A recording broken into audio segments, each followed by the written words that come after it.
Welcome back again. We got another episode on the Tiguan, right? I think this is like episode 2 now. So today I'm going to start working on doing the intake manifold on it. There's a handful of different things we got to disconnect. I've got an idea of what I was doing. Then I watched, I don't know, a zillion different videos of the exact same thing I'm making up right now. But I went to the parts store, picked up a few things, picked up some picks, probably make another run to go get some brake clean and whatnot, just to clean a few things up while I'm in there. I'm going to attempt a carbon clean as well. We'll see how well that goes. But I got it up on the little stand so I can get underneath, get the belly pan off, make it a little easier on me on some of the items. And then I've also got some good old cardboard I'm going to put down, good old hack, save my hips and my back from this concrete. After picking up the parts, I'll put the little box fan in to cool it down some. So let me show you what I'm about to start doing. I had to run up to the parts store, buy a few things, ordered the exhaust hanger for it to replace it from Advanced Auto or AutoZone. It was like same price and like $8 next day delivery, so I ordered 2. But I got a little box fan in here. Try to cool this bad boy off, letting it sit, go make some lunch. I'm gonna start working on the intake manifold and try to do some carbon cleaning while I'm in there. So I've already removed the engine cover off of here. There's a whole bunch of harnesses, a whole bunch of wires, a whole bunch of little hoses and things to disconnect. As you see here, I actually have a Unitronic diverter valve replacement area, so it pulls it off the turbo from underneath and brings it up here closer to the throttle body. So that's a little extra part I got to remove from your general standard setup. And the intake manifold, well, not the intake, but the cold air intake, probably going to end up disconnecting it here and pulling this all out just so I can get access to it. All right, we got this the breather hose, the hose off the PCV. We're going to pull this up and over. We got a hard line for the fuel line, disconnect that or loosen that, and comes in underneath here. Underneath, disconnect that. This hose gets disconnected. All these little harnesses, these get disconnected. Gonna end up taking this lower charge pipe off along with that map sensor. Disconnect that. This vacuum line gets disconnected.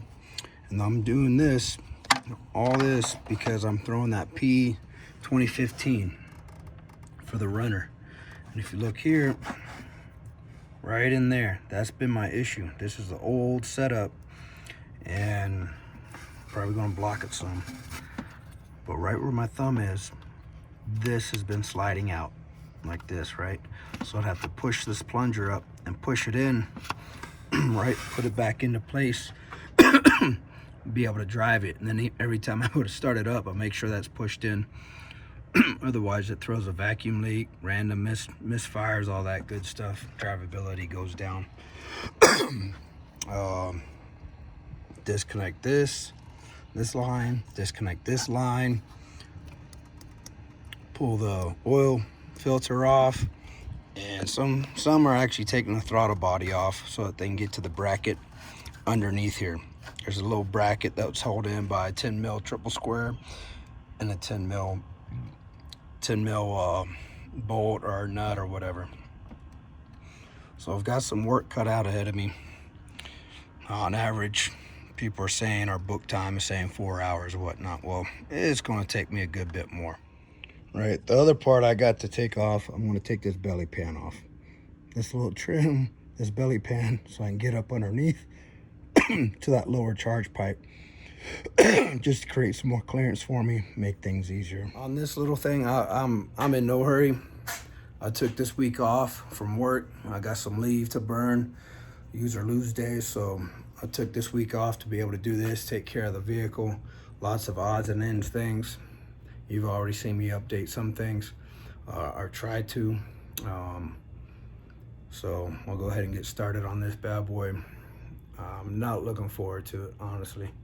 It just seems time consuming. I'll have the belly pan removed. All that's pretty self-explanatory. A whole bunch of like T25s, right? T25s to remove that. All right, I have spool and aftermarket charge pipe, so I'm just going to disconnect it from here. Then you've got a T30 here connecting that there along with that sensor. So then I'll, you know, disconnect that. I got a whole bunch of little oil leaks here, partly from the bottom part of the PCV valve, which will be another part of this series that I'll be doing. I was hoping to do it with this, but I'll tag that in on another part. Do that bottom portion of the PCV, right, when I actually got a lift. So you got a couple bolts here. I think these are T30s. This rail can come off because I'm going to end up flopping it over to the other manifold. Like I said, this is coming off. A whole bunch of little brackets, little sensors in there that you got to maintain, look out for. So I'm going to go ahead and start knocking it out. As I knock some of it out, I'll give you a little back brief of what I got. A couple items I just picked up at Wally World, good old Walmart. This is probably the third or fourth magnetic extending magnet. Well, words are hard right now. Magnet, because as soon as I started working, I dropped that T30, T25 in. And I usually just buy a whole case of brake clean, or brake parts cleaner, whatever, because I'm going to use it. A little bit of an update. Got all those hoses disconnected. Got all these harnesses disconnected here. Disconnected this from there. Took the throttle body off, which was easier to get to some of the bolts from down below. This bolt is loose, but is becoming a pain for me, which looks so easy in some of these other videos, which I can't even get it to focus now. But the bottom of that bracket, down in there, bottom of this bracket that goes down in there, which is a 10 mil triple square, trying to get to, yeah, there you go. You see it right there. Trying to get to that bad boy. I either got too long or too short of an extension, right? So trying to get on it without rounding it out. All right, disconnecting this harness right there was the biggest pain in the butt. The down pipe, the lower charge pipe is removed. I'm able to leave this in here because the stock one takes up more space. Disconnected this vacuum line. I have not broken the fuel line free yet, but I took this little bolt out here, right, because I'm swapping intake manifolds. A lot of them, they pull out and then we put back on, so I'm swapping everything over to the other one. All right, I haven't taken that off yet. I'm trying to get this bracket off before I take off these top bolts, right? I got one there, one right in there. Sorry. All right, trying to hold this and look at the same time. Right in there, and there. And then there's two 10 mils underneath. The hard part is going to be able to, well, not hard, I mean, you know, as a mechanic, half the time or whenever you're doing this, you don't exactly see what you're looking at when you're taking it off anyways. So the underneath ones.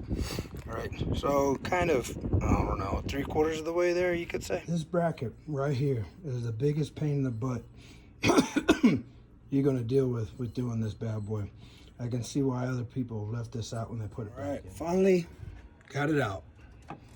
The hardest part was that little bolt down there that I was talking about, getting the right tool, right angle, right distance, right length, all that good stuff. The other part, disconnecting these little teeth, these little nubs from the bracket underneath.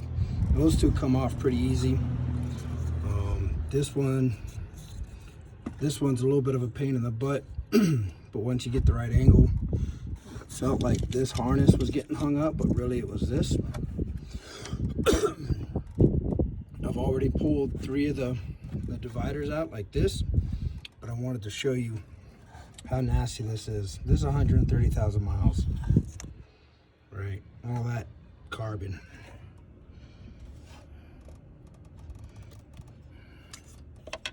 Let's see. It's hard to get. I can't get a good view for you guys, man. Let's try different. There we go. Holy smoke. A little wand light. Look at that. Disgusting. I'm gonna try to clean that up while I got this off. This is the underbody of the old one. As you can see, I got the other three out here. I got to pull this fuel rail off. This got to come off because I'm swapping it over to the new one. This part looks like it's a little brittle, right? I took these two T30s off as well. I'm gonna try to, pry this out a little bit without bending it. I'm not exactly sure how it really comes off. I want to say that comes out like that. Then these pop out of here. I was very lucky that they all stayed in the block. So I got new kits. Sorry, I got new brackets and O-rings for all up top and underneath that go into the head. And I bought the tool to do it, to swap it all over, but luckily all I got to do is those top ones. I could pull them out and clean them, which would probably be the right thing to do, but I'll see if I feel like doing that. All right, we've got a side-by-side view. As you can see, I'm gonna have to, throttle body's over. I'm gonna swap that valve over, all these lines, fuel line. And what you see, the main difference, this design's an older one. This may have been, if I was under like 125 or 130,000 miles.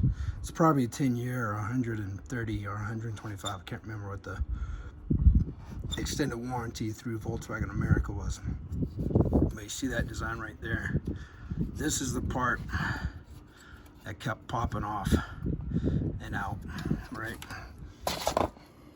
On the new one, it's a metal arm, right? And goes up. And then inside the runners. Side by side or up and down, whatever comparison. All right, a little bit of an update, right? So we got that. Those valves are shut. I've been cleaning that up some. Those valves are shut. I've been cleaning that up some, right? I don't have the zip ties, but I got these little stakes here I've been using. I poured some of this B12 Chem tool in here, letting it soak.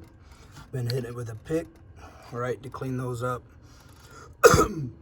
Now, the proper way is to go ahead by hand, turn the crank pulley, turn the crank around over to close up these other valves. Now, that's the right way. What I'm going to attempt to do, probably tomorrow, I'm going to pull the fuel pump fuse. I'm going to bump it over. That's my plan. Hopefully, my wife can watch the valves and let me know when they shut. And we'll see how that works out. But also now I got to swap all the stuff over, like I mentioned earlier, from the intake manifolds. Now I sprayed a whole bunch of brake parts cleaner or parts cleaner all over this place. Scraped it down, cleaned it up some. It looks a lot cleaner than what it was. And I tried wearing gloves, but man, I'm sweating too much. El Paso. I started in the afternoon when it was cooler. My house faces east, right?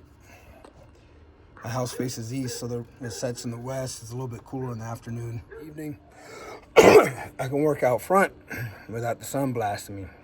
Then the backyard's hot as hell in the afternoon. So this is what I'm doing right now. I'm cleaning this all up. Tomorrow I'll try bumping it over, see how that works out, see how that goes. I'll keep y'all posted. So the little dividers I pulled out of the intake, out of the head, right? Scraped it down with the razor blade and parts cleaner. Clean those all up. Those were covered in carbon. If you do this, you'll see what's going on with them as well. All right, it's the next day now.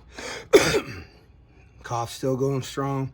I'm now swapping all the stuff over. The fuel rail, it came off real simple. Actually, you gotta take this off before you can swap this bad boy over, right? It comes out. You got these two T30s, whatever I've been using this whole time. Yep, T30s. You got those two. There's actually little eyelets. You see that little nub? That little nub? You kind of got to push the flip it over. I pushed it down pretty snug, line those bad boys back up, and then put the screws in. But before you do that, right, you want to reconnect this, otherwise you don't have enough clearance to get it in, right? This comes back around, this slides on here, right? I swapped over that sensor, make sure that stays in.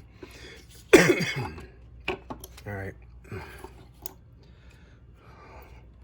this goes back here. All right, this is gonna go, shoots, this is gonna go right there, right? Because that's where the bracket mounts to. That one that was a pain in the butt. Yeah, that one, that goes right in there, right? You can do it, took it off by hand, you can put it in by hand. This one, there is a tool for that. It's in my toolbox in the storage unit. So I just used a pair of pliers and spun it out. So I'm going to start putting this back in here. I already forgot where one of the screws went. So it is a little bit better if you can do this all in one day. I knocked out, my goal was to take it apart last night and get most of the carbon cleaning done. I did that this morning. I swapped all the stuff over to the other intake manifold. I'm getting ready to put it back in. I want to say, I think I showed y'all earlier, but with these little dividers, the good thing is there's only one way it can go in, right? If you forget how they come out. If you put it in wrong, it doesn't sit flush. So you can pull it out, slide it back in, and it sits proper now. Debating rather to go ahead and swap these O-rings over. I've got new ones, I probably should. So I think I might do that. I want to double check, make sure I'm doing it right, because there's also another little washer right behind it too, right? So I bought the tool to do them. Luckily they all stayed in the block. That was my worry, is that little white one on the inside. So that I'm not too worried about, but these ones I want to double check how they get put on, just to make sure. I might end up doing those right now. So you see 1 green, 3 blue, right? So I just swapped this over. Super simple. I just got a little pick, a little 90-degree pick. Pulled the O-ring up, the seal, and then the little washer behind it has a slit in it, like a key ring. Just kind of twisted that and then worked it around off. Same way when I put it on, twisted a little bit and then spun it around until it just went over the lip. And then I put the green one on same way, just rolled it right over. I might put a little bit of oil on there, a little bit of lubricant when I go to put the intake manifold on, so that it slides on easier. That'll knock out the other 3. Man, I'm horrible at math, man. Failed algebra 3 times, once more makes 5, right?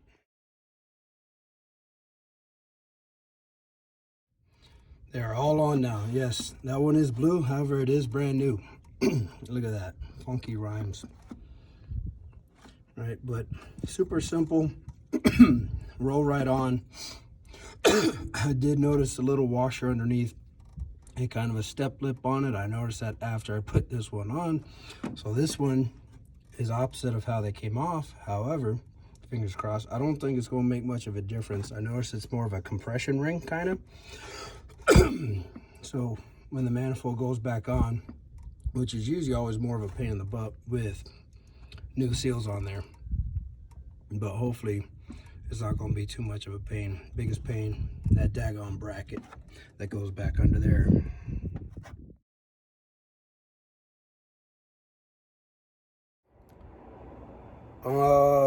Little discouraged, to say the least. So it's all back together. I had a little bit of a hiccup putting it back together. I'm about to walk you through on what I did when there really was no hiccup. But right now the bad boy ain't starting. I did a throttle body adaptation, scanned it with VACCOM Rostec and cleared all the codes. It just cranks but won't start. But I'll show you what I did. it's all back together, and I'll show you what to look out for if you're doing this and you think that you missed a harness or it's pinched underneath. So this little harness here, it comes up underneath here, and I had it tucked over here. Well, looking down through there, I couldn't find that bad boy.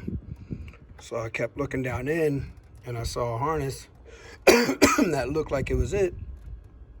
Well, I had everything else back together. Even that crappy little bolt underneath there, that little bracket, pain in the butt. As for the manifold being in, I hadn't put, luckily, the charge pipe back on. Took it all back apart, only to find out this harness was just over here. It wasn't tucked in right. So that was outstanding. And then one of the bolts went from tight to loose on the bottom half. So fingers crossed that it's good to go. But the only other hard part of getting it back together was just getting the throttle body back on, getting the angle to get the bolts back in, and try to get it from underneath. It's all on there. All the brackets and everything's all just reconnected. Just cranks so. So I'm gonna let it sit. I'm charging the battery back up. It was a little low. I got air ride, so I was running the air compressors. But I'm actually gonna disconnect that, touch the battery leads, not the terminals, not the actual leads on the battery, together to do a hard reset, even though I've scanned it and cleared it with the VACCOM.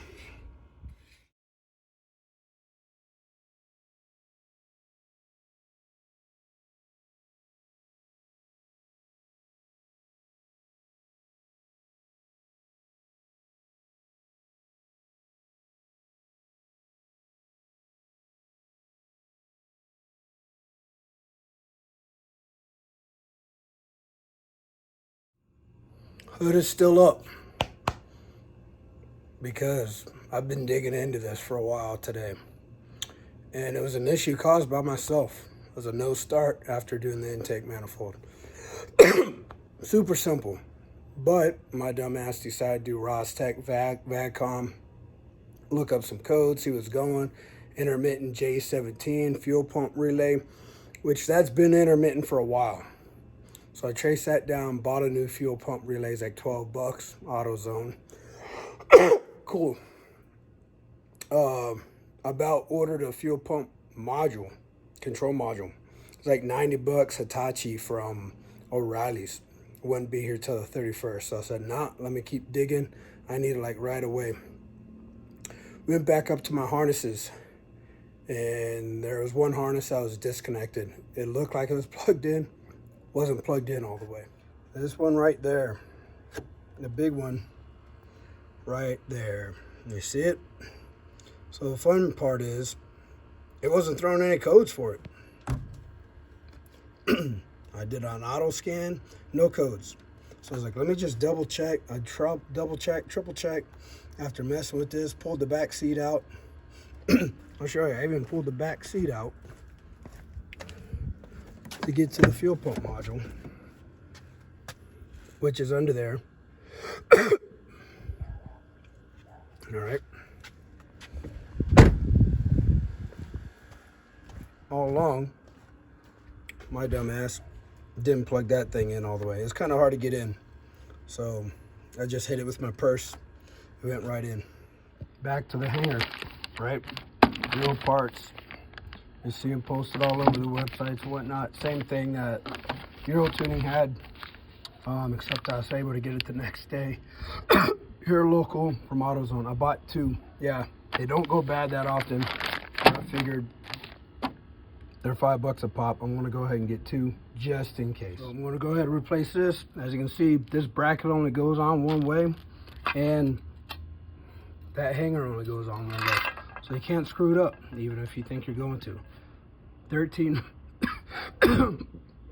millimeter Milwaukee impact sockets rolling away, right? This little booger, man, this thing has done a lot of work for me. I'll probably go and burn it out here sooner than later. Nice and snug. I can see the gap that I should have and not rubbing against there. All right, so these are all the items, all the tools I use for this job, right? Just a 3/8 ratchet, power ratchet, makes things a little bit easier. A 7mm 1/4 inch for the hose clamps, right? A little extension because my 10mm triple square was not long enough, right? So that was like $5. I actually just went and bought this. So this was to get that bottom bolt of that pain in the butt bracket, right? What was this? T30 for all the main, all the other bolts. A 13mm, a little short extension. 17mm for the fuel line. 13mm for the bolt, for the nut, for the bracket underneath. 10mm for the battery. A little pick, and I had a straight pick as well for the O-rings on the injectors, the injector seals, and to do some carbon cleaning. I used these for the carbon cleaning. I didn't show you how it turned out because, well, it looked better, but it wasn't what I would have liked. But I used what I had.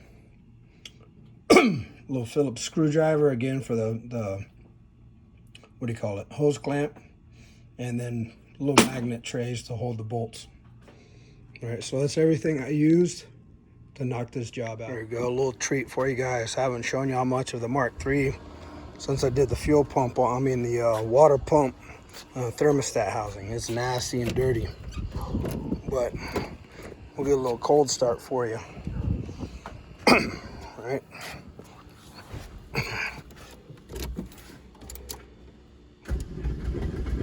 Maybe not. Oh, yeah. Battery almost dead.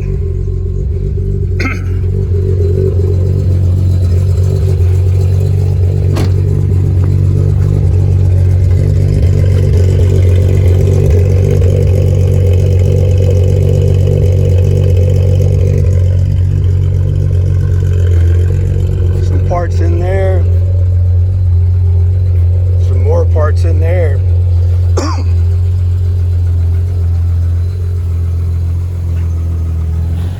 Been up on jack stands since I did that last video, man. It's just chilling. I got a whole bunch coming up on this thing, too. So this is going to end it for part 2, right? I'm always grabbing my ear, man. This bad boy's always itching, right? But that's going to end it for part 2 on the TIG. Another thing I got coming up for it might be part 3 or part 4. I'm not sure. Depends on what time I have, time off and free time. I got to do a wheel bearing on the passenger side. So I got a wheel bearing coming up, and I'll end up taking it in and get alignment done after that.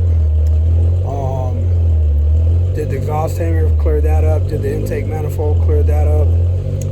Cleared the codes for those.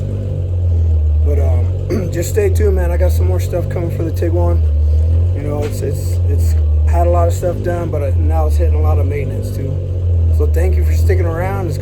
I know it's kind of a long video, a lot of rambling from me. But I appreciate you checking it out.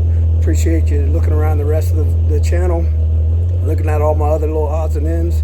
Again, let some friends know, subscribe to this bad boy, and share some of these videos, man. All right, Homegrown Motorsports. Thank you for checking in. Stay tuned.